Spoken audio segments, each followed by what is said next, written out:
ওয়াক্ত সালাতের পর ওই বান্দা ভুল থেকে পরিত্রাণ পাওয়ার জন্য ওই বান্দা দুনিয়ার ভিতর থেকে দৈনিক যেই গুনার কাজগুলা করেছে, নামাজের ভিতরে যেই ত্রুটিগুলা করেছে, অজুর ভিতরে যেই ত্রুটিগুলা করেছে, ওই ত্রুটিগুলা আল্লাহ সুবহানাহু ওয়া তাআলা মাফ করে দেওয়ার জন্য আমাদেরকে শিক্ষা দিলেন। নামাজ শেষ হইতে দেরি, এ বান্দা আমার কাছে আস্তাগফিরুল্লাহ আস্তাগফিরুল্লাহ আস্তাগফিরুল্লাহ তিনবার বলি আমার কাছে ক্ষমা চাইতে দেরি করবি না। আমরা পড়ি কি পড়ি না? নামাজের পর কি পড়ি? আস্তাগফির। কেন পড়ি আমরা জানি না, ঠিক কিনা? কিভাবে জান্নাতে যাইব পথেই তো চিনি না। বরং আস্তাগফিরুল্লাহ বলার কারণ হলো এটা যে আমি যে নামাজের ভিতরে যে ছোট ছোট ত্রুটি আমাদের হয়ে গিয়েছে, ওই ত্রুটি থেকে আল্লাহ তাআলার কাছে মাপ চাওয়া। আল্লাহ তাআলা শিখিয়ে দিলেন নবীর মাধ্যমে, নবী উম্মত যদি এইভাবে মাপ চায় নামাজের পরে, আমি আল্লাহ তাআলা তাকে মাফ করে দিব। সুবহানাল্লাহ। এটার নাম হলো ইস্তিগফার। এটার নাম কি? ইস্তিগফার। আর যদি আবার কেউ একটু বাড়ায় বলতে পারে আস্তাগফিরুল্লাহাল্লাযী লা ইলাহা ইল্লা হুয়াল হাইয়ুল কাইয়্যুম ওয়া আতুবু ইলাইহি লা হাওলা ওয়ালা কুওয়াতা ইল্লা বিল্লাহিল আলিয়্যিল আযীম। কেউ যদি তিনবার পড়তে পারে, আল্লাহ সুবহানাহু ওয়া তাআলা বলেন ওই ব্যক্তি যদি কলব থেকে, হৃদয় থেকে, মন থেকে যদি পড়ে, আমি আল্লাহ ওই বান্দার পিছনের সমস্ত গুনাহ খাতা মাফ করে দিই। শুধু তাই নয়, এই ইস্তিগফারের এত দাম, এত দাম। এ মুমিন জাননি, এই ইস্তিগফার যদি কারো জবান থেকে সব সময় বের হয়, আল্লাহ সুবহানাহু ওয়া তাআলা আল্লাহ রাসূল সাল্লাল্লাহু আলাইহি ওয়াসাল্লামকে ডাক দিয়ে বলেন, নবী আপনার উম্মতদেরকে জানায় দেন, যারা বেশি বেশি ইস্তিগফার পড়ে আমি আল্লাহ তাদেরকে মুস্তাজাবুদ দাওয়া বানিয়ে দেই। সুবহানাল্লাহ। মুস্তাজাবুদ দাওয়া কি জানেননি? না না, বুঝো না। মুস্তাজাবুদ দাওয়া হলো বান্দা দোয়া করতে দেরি, আমি আল্লাহ দোয়া কবুল করতে দেরি করি না। সব সময় আস্তাগফিরুল্লাহ। হাঁটতেছেন পড়েন আস্তাগফিরুল্লাহ। আপনি বিলে আছেন, ভুইতে আছেন, খেতে আছেন, আপনাদের এলাকায় যেটাই বলেন, চক বলেন, যেটাই বলেন না কেন, আপনি যেখানেই আছেন পড়েন আস্তাগফিরুল্লাহ আস্তাগফিরুল্লাহ আস্তাগফিরুল্লাহ। ও আমার ভাই, ও আমার পদ্মার অন্তরালের মা, একটু গভীর মনোযোগ দিয়ে শোনো। ছোট ছোট কয়েকখানা আমলের কথা বলে যাব বাবা। জীবনভর যদি আমল করতে পারো, এই দুনিয়ার থেকে উম্মতে মুহাম্মাদের ভিতরে শ্রেষ্ঠ মুমিন মুত্তাকিন হইয়া তারপর কবরে যাইতে পারবা। এক নাম্বার আমল আস্তাগফিরুল্লাহ তথা ইস্তিগফার। ইস্তিগফারের কত দাম, কত দাম। আল্লাহ রাসূল সাল্লাল্লাহু আলাইহি ওয়াসাল্লাম বলেন, উম্মত একটা ইস্তিগফার রয়েছে, যে ইস্তিগফারের নাম হলো সাইয়্যিদুল ইস্তিগফার। সাইয়্যিদুল ইস্তিগফার, সাইয়্যিদ মানে বড়। সাইয়্যিদ মানে কি? বড়। এই বড় ইস্তিগফার বলবেন হুজুর ছোট ইস্তিগফার তো শিখাইলেন, বড় ইস্তিগফার দিয়া লাভ হবে কি? আল্লাহ রাসূল সাল্লাল্লাহু আলাইহি ওয়াসাল্লাম বলেন, সাইয়্যিদুল ইস্তিগফার সকালে কোন ব্যক্তি যদি ফরজ সালাতের পর পড়ে গো, ওই দিনের ভিতরে মরা গেলে, ওই দিনের ভিতরে যদি ওই ব্যক্তি মারা যায়, আল্লাহ সুবহানাহু ওয়া তাআলা বিনা হিসাবে জান্নাত দান করে দিবে। সাইয়্যিদুল ইস্তিগফার কত দামি, কত দামি। কোন ব্যক্তি যদি মাগরিবের সালাতের পর এই সাইয়্যিদুল ইস্তিগফার পড়ে, ওই ব্যক্তি যদি রাতে মারা যায়, আল্লাহ তাআলা বিনা হিসাবে জান্নাত দান করে দিবে।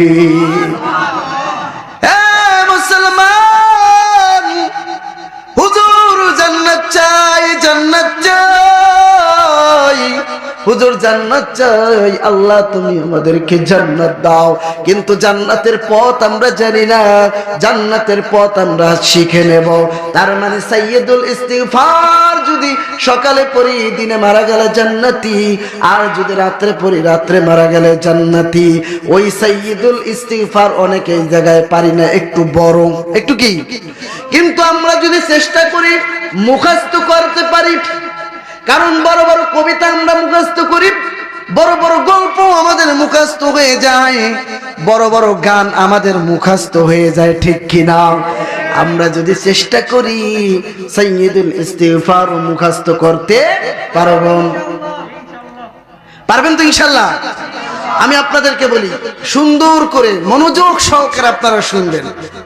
সাইয়্যিদুল ইস্তিগফার আল্লাহুম্মা আনতা রাব্বি লা ইলাহা ইল্লা আনতা খালাকতানি ওয়া আনা আবদুক ওয়া আনা আলা আহদিকা ওয়া ওয়াদিকা মাস্তাতাতু আউযু বিকা মিন শাররি মা সানাতু আবুউ লাকা বিনি'মাতিকা আলাইয়া ওয়া আবুউ লাকা বিযানবি ফাগফির লি ফাইন্নাহু লা ইয়াগফিরুয যুনুবা ইল্লা আনতা। আমার বাবারা, এই সাইয়্যিদুল ইস্তিগফার মুখস্থ করে নাও, মুখস্থ করে নাও, আর আমল করিয়া জান্নাতের বাসিন্দা হয়ে যাও। যারা পারেন না এই আলোচনা ইউটিউবে যাবে, আপনারা সার্চ করবেন আমার নামে। আমার নাম আপনারা জানেন না, পিছনে বড় করে লেখা আছে, আমার নাম সার্চ করবেন অটোমেটিক চলে আসবে ইনশাআল্লাহ। সাইয়্যিদুল ইস্তিগফার শিখে নেবেন। জান্নাতের পথ এক ধাপ গেল, কয় ধাপ? ধরেন জান্নাতের পথ যদি আমাদের পাইতে হয় তাহলে আমল করার দরকার আছে না নাই? জোরে বলেন আছে না নাই? 2 নম্বর হলো বান্দা জান্নাতের পথ যদি সঠিকভাবে অল্প আমলের মাধ্যমে যদি তোমার জান্নাত পাইতে হয়, ও বান্দা 5 ওয়াক্ত সালাতের পর কোরআনে কারীমের ভিতরে সবচেয়ে দামি একটা আয়াত রয়েছে, ওই আয়াতের নাম হলো আয়াতুল কুরসি, ঠিক কিনা? এই আয়াতুল কুরসি তুমি পাঠ করে নাও 5 ওয়াক্ত সালাতের পর। কোন বান্দা যদি আয়াতুল কুরসি পাঠ করে গো, ওই বান্দার ভিতরে জান্নাতের ভিতরে কোনো তফাৎ থাকে না। ওই ব্যক্তি মরে না তাই জান্নাতে যায় না, মরলেই সাথে সাথে জান্নাতি। শুধু আড়াল হলো সে মরে না জান্নাতে যায় না, মরলেই জান্নাতি। সুবহানাল্লাহ। আয়াতুল কুরসির 1 নম্বর ফজিলত।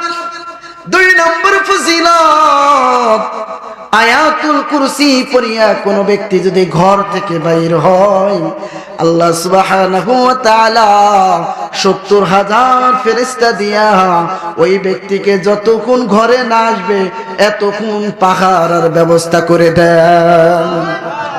নাম্বার 3, আয়াতুল কুরসি সব সময় যে ব্যক্তি তেলাওয়াত করে গো, আয়াতুল কুরসি সব সময় যে ব্যক্তি পাঠ করে, ইয়াকিনের সহিত বিশ্বাসের সহিত এই দুনিয়াতে আমাদের যে রিজিকের অভাব রয়েছে, এই রিজিকের অভাব আল্লাহ তাআলা দূর করে দিবেন। নাম্বার 4, আয়াতুল কুরসি রাতে ঘুমানোর আগে যদি কেউ পড়ে, আয়াতুল কুরসি পড়িয়া যদি কোনো ব্যক্তি ঘুমায়, 70,000 ফেরেশতা দিয়া সারা রাত ওই ব্যক্তিকে আল্লাহ তাআলা পাহারার ব্যবস্থা করে দেন। ওই ব্যক্তি ঘুমের ঘরে কোনোদিন দুঃস্বপ্নে দেখবে না, কোনোদিন তাকে বোবায় ধরবে না, ওই ব্যক্তির ঘরের ভিতরে কোনোদিন চোর আসবে না, ওই ব্যক্তির ঘরের ভিতরে ওই রাতে কোনো বালা মুসিবত আসবে। আমার বাবারা, আমার বন্ধুরা, আর যদি ওই রাতে তুমি মারা যাও, রাসূলুল্লাহ সাল্লাল্লাহু আলাইহি ওয়াসাল্লাম বলেন আমার উম্মত মরতে দেরি, জান্নাতে যাইতে দেরি হইবে না।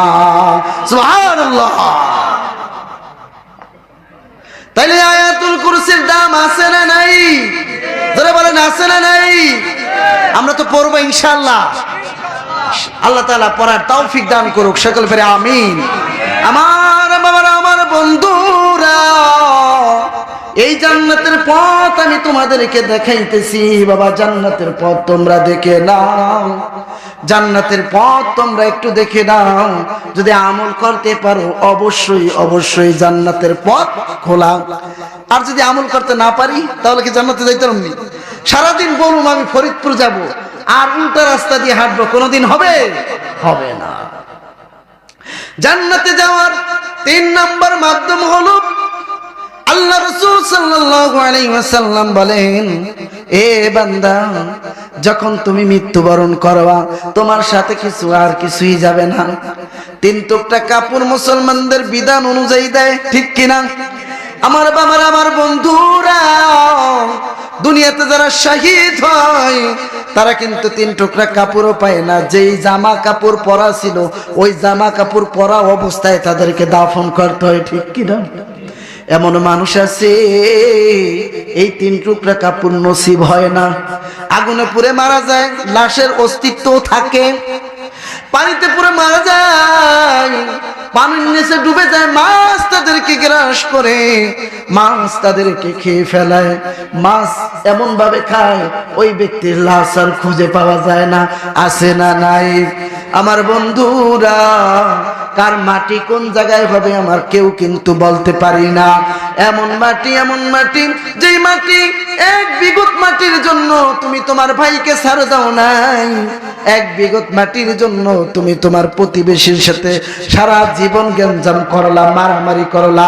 এরকম সমাজ আছে না নাই? আমার বন্ধুরা, ওই মাটি তোমার নসিবে থাকতেও পারে, নাও থাকতে। কেউ বলতে পারবেন হুজুর আমি মরলে এই জায়গায় মাটি দিব, আমি বইলা গেছি আর মাটি দিছে, এরকম নজির খুব কম। কারণ কে কোন জায়গায় মারা যাবে, কার মাটি কোন জায়গায় হবে কেউ বলতে পারি? জোরে বলেন, বলতে পারি না, কেউ বলতে পারি না। সবাই চলে যাব, সবাই চলে যাব। এই যে চলে যাব, কোথায় যাব? জান্নাতে যাব। কোথায় যাব? জান্নাতে যাব। মনে আসেনি কোথায় পথ যাব? আমরা জান্নাতে যাব। তাহলে জান্নাতে যাওয়ার ওই পথ দেখানো বোঝার দরকার আছে না নাই? তাহলে 3 নম্বর অপশন, জান্নাতে যাওয়ার পথ হলো আল্লাহর রাস্তায় দান। আল্লাহর রাস্তায় কি করা? দান করা। যদি আল্লাহর রাস্তায় দান করতে পারি, ধরেন আজকে আপনার কোটি কোটি টাকা আছে, আছে না? এই জায়গায় অনেকে বড় লোক আছে না? লাখ লাখ টাকার মালিক আছে না নাই? অনেক সম্পত্তির মালিক আছে না নাই? পোলা বিদেশে থাকে, মেয়ে ব্যারিস্টার, পোলা জজ, পোলা ভালো চাকরি করে, এরকম অবস্থাশীল লোক আছে না নাই? আছে। কিন্তু দুর্ভাগ্যের বিষয় হলো যদি আমরা দান না করে যাইতে পারি তাহলে আমার এই টাকা, এই সম্পদ আমার জন্য অভিশাপ হয়ে যাবে। কথা বলেন ঠিক কিনা? এই জন্য আল্লাহ সুবহানাহু ওয়া তাআলা বলেন, বান্দা আমি যেই সম্পদ তোমাকে দান করেছি, যেই সম্পদ আমি আল্লাহ তোমাকে দান করেছি, এবার বলেন আল্লাহ তাআলা আমাদেরকে যেই সম্পদ দান করেছেন এর ব্যাখ্যা কি? আমাদের সন্তান দিয়েছেন কে? যারা বলেন কে? আল্লাহ কাউকে 5টা সন্তান দেন, ছেলে দেন, মেয়ে দেন, আবার কাউকে ছেলেও দেন, মেয়েও দেন, আবার কাউকে ছেলেও দেন না, মেয়েও দেন না। এরকম আছে না নাই? তাহলে সন্তান আমাদের জন্য সম্পদ। আল্লাহ তাআলা ডাক দিয়ে বলেন, রে বান্দা, ইয়াহাবু লিমান ইয়াশাউ ইনাসা ওয়া ইয়াহাবু লিমান ইয়াশাউ যুকুর আও يزوجهم ذكرانا وإناثا ويجعل من يشاء عقيما। আল্লাহ তাআলা বলেন, রে বান্দা, সন্তান আমি আল্লাহ তাআলা তোমাকে দিয়েছি, এটা আমি আল্লাহ তোমাকে সম্পদ হিসাবে দান করেছি। সুবহানাল্লাহ। অনেকের দেখবেন কি 10 কাঠা জমি নাই, ভুই নাই, এরকম লোক আছে না নাই? কিন্তু 5টা সন্তান দিছে ছেলে। 5টা সন্তান কি? আবার অনেকের কোটি কোটি টাকা আছে, বিল ভরা ভুই আছে, সম্পত্তি আছে, কিন্তু 3টা মেয়ে, 2টা মেয়ে আছে না নাই? তাহলে আল্লাহ তাআলা এক একজনকে এক এক ভাবে ভাবে সম্পদ দেন, আর এই সম্পদ থেকে আল্লাহ তাআলা চাইছেন যে বান্দা আমি তোমাকে যে সম্পদ দিয়েছি ওই সম্পদ থেকে তুমি আল্লাহর রাস্তায় দান। এখন যদি দান আমরা না করি তাহলে কি আমরা জান্নাত পাবো? বলবেন যে হুজুর আমি তো হজ করছি, আমি কি করছি? হজ করছি। হুজুর আমি তো 5 ওয়াক্ত নামাজ পড়ছি। এরকম মুসল্লি আছে না নাই? 5 ওয়াক্ত নামাজ পড়ে, রোজাও রাখে, হজও করছে, সম্পত্তি টাকা পয়সার অভাব নাই, কিন্তু দান খয়রাত করে। মুসাফির আসলে এমন একটা ভাব লয়, মাফ করেন মাফ করেন, নাই পরে পরে, নাই পরে পরে, আছে না নাই? মানে ওই মুসাফিরের চাইতে এই লোক আরো বড় মুসাফির, ঠিক কিনা? সম্পত্তি থাকতেও বলে নাই। আল্লাহ তাআলা বলেন বান্দা এত সম্পত্তি আমি তোকে দিলাম, আর এই সম্পত্তি তো তোর জন্য পরীক্ষা। তোর জন্য কি পরীক্ষা? আল্লাহ তাআলা পরীক্ষা হিসেবে সম্পত্তি আমাদেরকে দিয়েছেন। এখন আমরা যদি দান না করি তাহলে আমরা কি পরীক্ষায় পাশ করব না ফেল করব? কেন?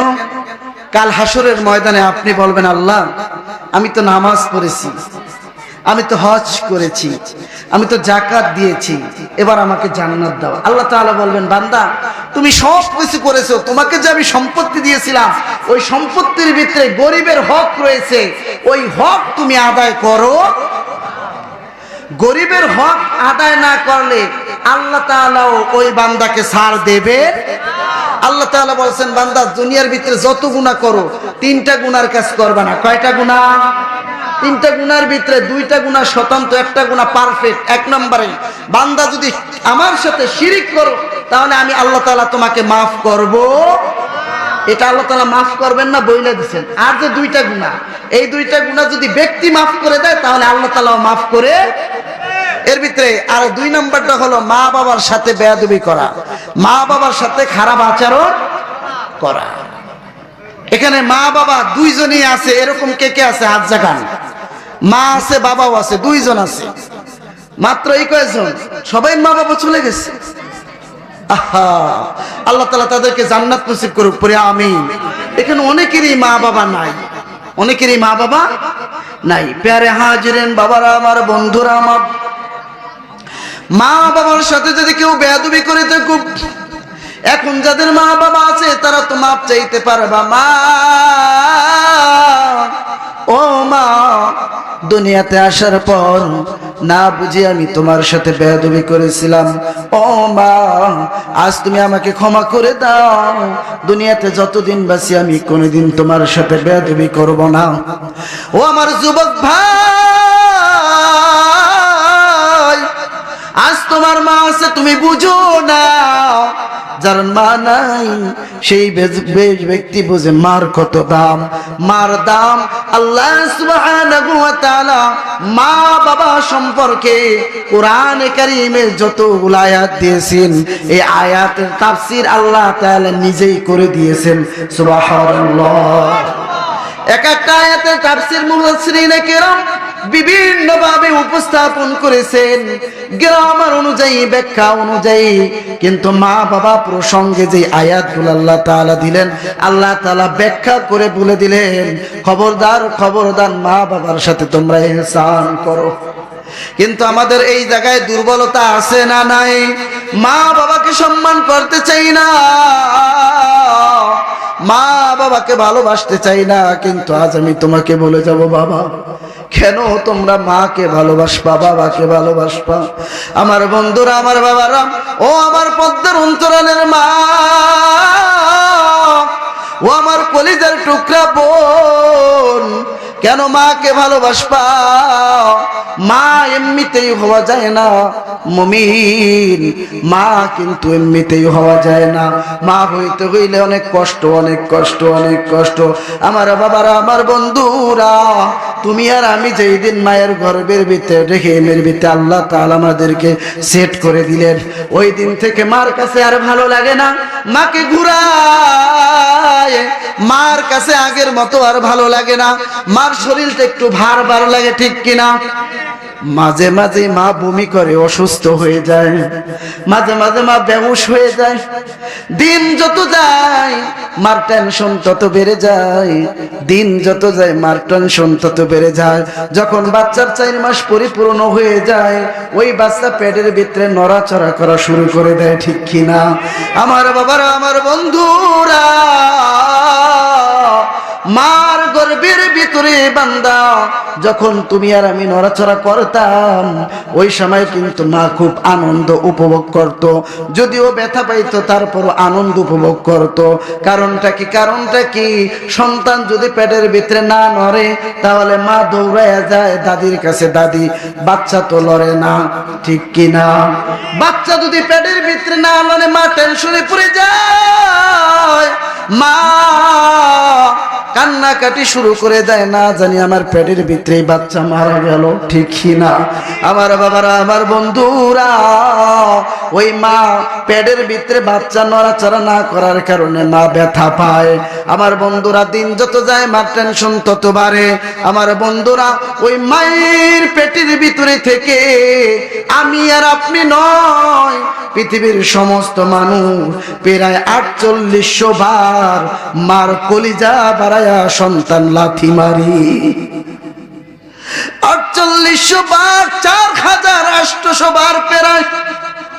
ওই লাথিটা তুমিও মারছো, আমিও মারছি, ঠিক কিনা?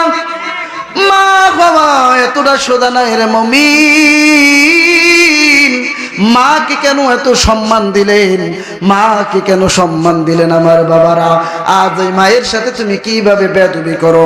যেই মা তোমাকে গর্ভে ধারণ করছে, এত লাথি খাইলো, এত লাথি খাইলো, এত ব্যথা অনুভব করলো, এরপরও মা কোনোদিন অন্য মানুষের কাছে যায় নাই আমার সন্তান আমাকে কলিজা বাড়ায় লাথি দেয়, গেছিনি? কোনোদিন কিন্তু যায় নাই মা। কেন যায় নাই? কেন যায় নাই? কারণ সন্তানের ভালোর জন্য যায় নাই। আমার সন্তান দুনিয়াতে আসবে, যতই কষ্ট হোক আমি কারো কাছে শেয়ার করব, কারো কাছে শেয়ার করব না। মা যখন তুমি ভূমিষ্ঠ হইব, বৈজ্ঞানিক থিওরি অনুযায়ী আমরা দেখতে পাই মানুষের শরীরের যতগুলা হাড় রয়েছে, এই হাড়গুলা একসাথ ভাঙলে যেই পরিমাণ ব্যথা হয়, ওই পরিমাণ ব্যথা একজন সন্তান জমিনে আসার সময় মা অনুভব করে। আল্লাহু আকবার। যখন এত ব্যথা মা বেহুশ হয়ে যায়। যখন জমিনের ভিতরে সন্তান ভূমিষ্ঠ হয়, ভূমিষ্ঠ হওয়ার পর মা যখন সন্তানের চেহারা দেখে, পিছনের সব দুঃখ কষ্ট সাথে সাথে মা ভুলে যায়। ওই মা যেই জায়গায় অনেকের নাই, ও আমার বাবারা, ও আমার বন্ধুরা, আজ যার মা নাই, একটু চোখের পানি ফালাইয়া তুমি আমার মালিকের কাছে বলো, আল্লাহ এই মা এত কষ্ট করলো, আজ ঘর দিলাম, বিল্ডিং করলাম, ঘরের ভিতরে টাইলস করলাম, কত কিছু করলাম, কিন্তু মাকে একটু শান্তি দিতে পারলাম না। আমার বাবারা, আমার বন্ধুরা, মার উদর থেকে যখন আমরা দুনিয়ার ভিতরে আসলাম, আসার পর আমাদের খানার প্রয়োজন আছে না নাই? আল্লাহ তাআলা মার বুকের ভিতরে আমাদের জন্য খানাকে ফিট করে দিলেন, সুবহানাল্লাহ। এবার শিশু বাচ্চা যদি গরম খায় তাহলে তার মুখে সমস্যা হবে, পেটের ভিতরে সমস্যা হবে। আবার যদি ঠান্ডা খায় তাহলে বাচ্চার ঠান্ডা লাগিয়া যাবে, ঠিক কিনা? আমার বন্ধুরা, ও আমার বাবারা, মায়ের বুকের ভিতরে আল্লাহ সুবহানাহু ওয়া তাআলা তার বেস্টের ভিতরে এমন ভাবে দুধ ফিটিং করে দিলেন যে দুধ না গরম না ঠান্ডা, বান্দার উপযোগী করিয়া আল্লাহ তাআলা ফিটিং করে দিলেন। আর জোরে বলি সুবহানাল্লাহ। আমার বাবারা, আমার বন্ধুরা,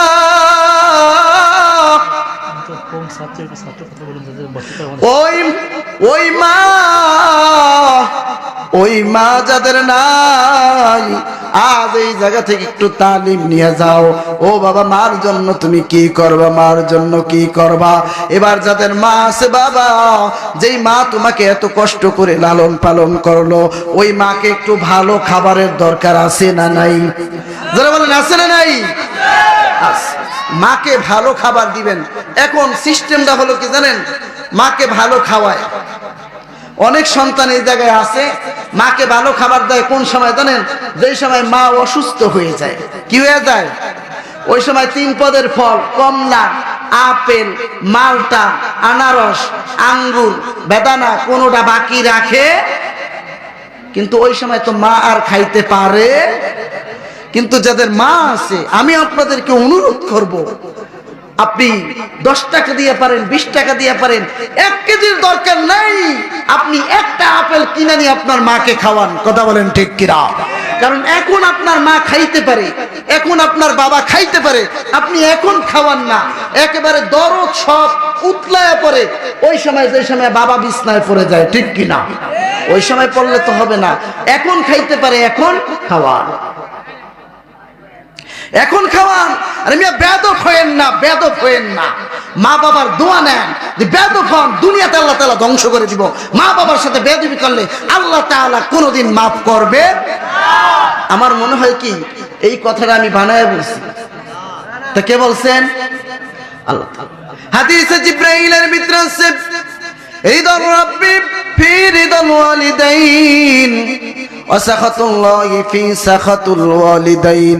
আল্লাহ তাআলা ডাক দিয়া বলেন, রে বান্দা, তোমার মা বাবা যদি তোমার উপরে বেজার হইয়া যায়, বেজার হইতে দেরি, আমি আল্লাহ তাআলার আরশ পর্যন্ত তোর উপরে বেজার হইতে দেরি হয় না।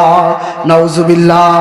আর বান্দা, যদি তোমার মা বাবা তোমার উপরে খুশি হয়ে যায়, আমি আল্লাহ তাআলাও তোমার উপরে খুশি হয়ে যায়। এই জন্য মা বাবাকে খুশি করার দরকার আছে না নাই? কিন্তু আর মা বাবারে খুশি করে না, খুশি করে বউ রে।